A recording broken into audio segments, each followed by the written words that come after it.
Breaking news చూస్తున్నాం. రామానాయుడు స్టూడియోలో excise శాఖ అధికారులు తనిఖీలు చేపట్టారు. విదేశాల నుండి రామానాయుడు స్టూడియోకి ఓ పార్సిల్ వచ్చింది. దీంతో పార్సిల్ను పరిశీలించేందుకు ఎక్సైజ్ అధికారులు స్టూడియోకి వెళ్లడం జరిగింది. అయితే తాను వెన్నునొప్పి పరికరం తెప్పించుకున్నట్టు సురేష్ బాబు పోలీసులకు క్లారిటీ ఇవ్వడం జరిగింది. ఎక్సైజ్ అధికారులు మాత్రం అన్ని విదేశీ పార్సిల్స్ పై నిఘా పెట్టారు. ఈ డ్రగ్స్ కేసుకు సంబంధించి ఇక కంప్లీట్ అప్డేట్స్ కోసం మా కరెస్పాండెంట్ సందీప్తో మాట్లాడదాం. Sandeep, very good afternoon.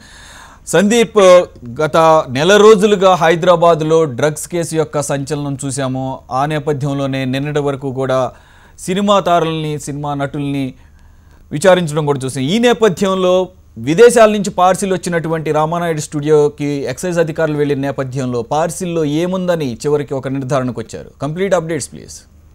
మొత్తానికి టాలీవుడ్ తో పాటు బయట నుంచి వస్తున్న పార్సిల్స్, విదేశాల నుంచి వస్తున్న కొరియర్ సంస్థలు పార్సిళ్ల పైన ఇంకా నిఘా కొనసాగుతుందని మనకు అర్థమవుతుంది. ఈ నేపథ్యంలో నిన్న సాయంత్రం అంటే ఒక పార్సిల్ రామానాయుడు స్టూడియోకి వచ్చింది. విదేశాల నుంచి ఆ పార్సిల్ వచ్చినట్టు కూడా అధికారులు గుర్తించారు. ఇందులో భాగంగానే ఇవాళ ఎక్సైజ్ బృందంలోని ఒక జూబ్లీ హిల్స్ ఎక్సైజ్ సిఐ కనకదుర్గ ఇవాళ రామానాయుడు స్టూడియోకి వెళ్లారు. రామానాయుడు స్టూడియోకి వెళ్ళి అక్కడ నిన్న వచ్చిన పార్సిల్ గురించి ఆలోచించారు. అయితే సురేష్ బాబు సురేష్ బాబు కూడా దీనికి క్లారిటీ ఇచ్చారు. ఇందులో పూర్తిగా రాణా వెన్నునొప్పితో బాధపడుతున్నారు. ఈ నేపథ్యంలో రాణా ఒక పరికరాన్ని తెప్పిస్తున్నారు. దాన్ని ఆ పరికరాన్ని కూడా అధికారికి చూపించడం జరిగింది. దీంతో వాళ్ళు వెనుతిరిగారు. అయితే దీనిపైన సురేష్ బాబు ఫోన్ లైన్ లో కూడా ఒకసారి అంటే క్లారిటీ ఇచ్చే ప్రయత్నం చేశారు. ఎలాంటి నోటీస్ ఇవ్వలేదు, కేవలము విదేశాల నుంచి వచ్చిన పార్టీలకు సంబంధించి ఏముందో తెలుసుకునేందుకే అధికారులు వచ్చారు. మేము పూర్తిగా వారికి సహకరించి క్లారిటీ ఇచ్చామని కూడా అధికారులు సురేష్ బాబు చెప్పడంతో వీరు వెనుతిరిగారు. అంటే స్పష్టంగా మనకు అర్థమవుతుంది, ఎక్సైజ్ అధికారులు ఇంకా నిఘా కొనసాగుతూనే ఉంది. టాలీవుడ్ తో పాటు డ్రగ్స్ సంబంధించి అనుమానం ఉన్న ప్రతి ఒక్కరిపైన ఇంకా ఎంక్వైరీ విచారణ కొనసాగిస్తున్నారు. దీంతో పాటు కొరియర్ సంస్థల పైన కూడా నిఘా ఉంటుందని మనకు స్పష్టంగా అర్థమవుతుంది. సురేష్ సందీప్, సురేష్ బాబు ఇచ్చినటువంటి ఎక్స్ప్లెనేషన్తో ఎక్సైజ్ అధికారులు సంతృప్తి చెందడం జరిగిందా? ఫస్ట్ ఆఫ్ ఆల్ ఆ ప్యాకేజీని పరిశీలించడానికి ఎక్సైజ్ అధికారులు చూపించడం జరిగిందా లేదా? దానికి సంబంధించిన ఇన్ఫర్మేషన్ ఏంటి?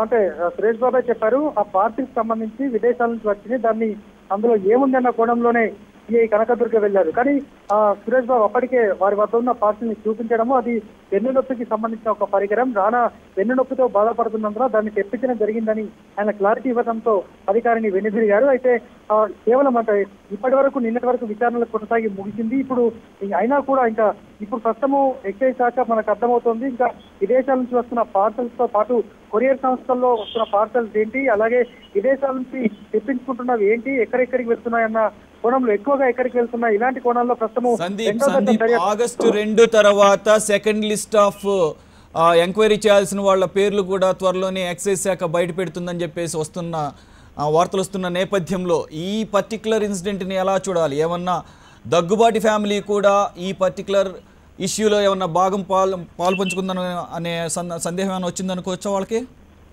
ఖచ్చితంగా. అంటే రెండవ లిస్టుకు సంబంధించి ఇప్పుడు నిన్నటి వరకే విచారణ పూర్తయింది. అంటే వాళ్ళు ఇచ్చిన సమాచారం ఏంటి, ఇంకా కొత్త వ్యక్తులు సినీ ఇండస్ట్రీలో డ్రగ్స్ ఎవరైనా తీసుకుంటున్నారా, ఇలాంటి సమాచారాన్ని సేకరించే ప్రయత్నం చేశారు. అందులో భాగంగా కొద్దిమంది చెప్పారు, కొద్దిమంది తనకు తెలియని చెప్పారు. ఇక తనీష్ అయితే ఇంకెవరి గురించో చెప్పి నన్ను కిరికిస్తారు, తనకు తెలియదంటూ తనీష్ నేరుగా అధికారులకు చెప్పారు. ఈ నేపథ్యంలో ఈ మొన్నటి వరకు విచారించిన వీళ్ళందరినీ సమాచారం ఖాళీ చేసిన తర్వాత మరోసారి రెండో దశ నోటీసులకు సిద్ధమైనట్టు తెలుస్తోంది. అయితే అది ఎప్పుడు ఉంటుంది అనేది మాత్రం క్లారిటీ లేదు. ఎందుకంటే వీటన్నిటిని ఇప్పటి వరకు విచారణ పర్వం మొత్తం కూడా ఒక ఛార్జ్ షీట్ రూపంలో దాఖలు చేయాలని, కోర్టుకు ప్రొడ్యూస్ చేయాలని కూడా సిట్ బృందం భావిస్తుంది. దాంతో పాటు విదేశాలకు సంబంధించిన ఇప్పటికి మొత్తం 19 మంది అరెస్ట్ అయ్యారు. వారి ఏంటి, వాళ్ళు ఎక్కడి నుంచి తీసుకొస్తున్నారు, అసలు డ్రగ్స్ మూలాలు ఎక్కడి, బ్యాంకాక్ తో పాటు ఇంకా నెదర్లాండ్స్ ఇలా అనేక దేశాల నుంచి వస్తున్నాయి, వాటికి సంబంధించి మెయిన్ సూత్రధారిని పట్టుకోవాలి, డ్రగ్ మాఫియాకు తెరవెనుకున్న శక్తిని పట్టుకోవాలన్న ఉద్దేశంతో కూడా సిట్ బృందం ఉంది. ఈ విచారణను కేవలం ఎవిడెన్స్ గా పెడుతుందా, నిన్నటి వరకు విచారించిన నటుల్ని సాక్షులుగా పెడుతుందా, లేదంటే అక్యూజ్డ్ గా ఎవరినైనా చూపిస్తుందనేది కూడా ఇప్పుడు మనకి ఛార్జ్ షీట్ ఫైల్ అయితే పూర్తిగా స్పష్టమవుతుంది. Right, thank you very much Sandeep, keep updating us. Thank you.